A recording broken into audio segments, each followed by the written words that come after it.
काँग्रेसचे विद्यमान राज्यसभा सदस्य प्रवीण राष्ट्रपाल यांच्या निधनामुळे राज्यसभेचं कामकाज दिवसभरासाठी तहकूब।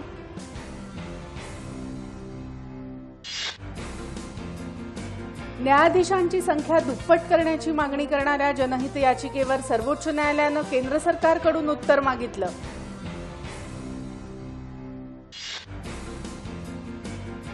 शशांक मनोहर यांची आंतरराष्ट्रीय क्रिकेट परिषदेच्या स्वतंत्र चेअरमनपदी बिनविरोध निवड।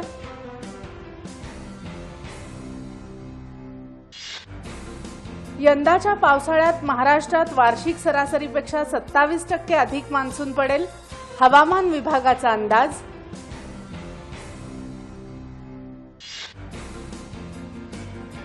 राज्यातल्या 80% शेतकऱ्यांना पीक कर्ज मिळण्यासाठी पीक कर्ज आराखड्यात वाढ करण्याची बँकर्स समितीला सूचना। तूर डाळीचा पुरेसा साठा उपलब्ध होण्यासाठी राज्याची 28,000 मेट्रिक टन तूर डाळीची केंद्र सरकारकडे मागणी।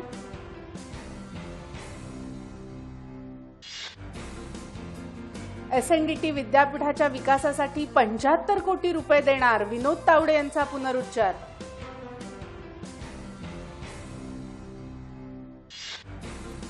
महाराष्ट्रातल्या पद्म आणि शौर्य पुरस्कार प्राप्त व्यक्तींचा राजभवनात सन्मान।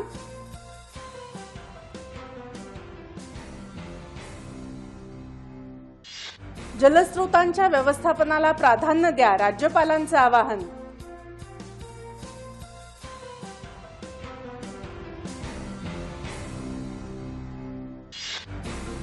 दूरदर्शनच्या सह्याद्री वाहिनीच्या नवरत्न पुरस्कारांची घोषणा। नाना पाटेकर, विजय राजाध्यक्ष, रामदास कामत, अजय अतुल ठरले मानकरी।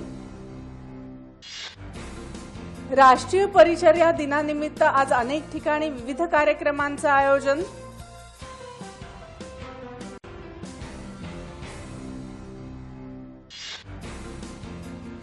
हवाई दलातून सी हॅरियर लढाऊ विमान निवृत्त।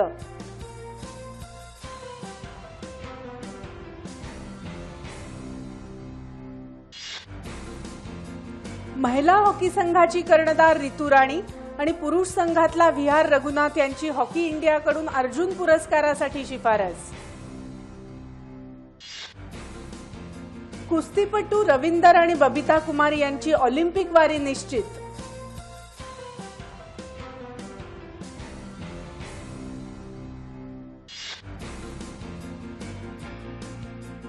ग्रँडमास्टर अरविंद चिदंबरम ठरला आशियाई बुद्धिबळ स्पर्धेचा विजेता।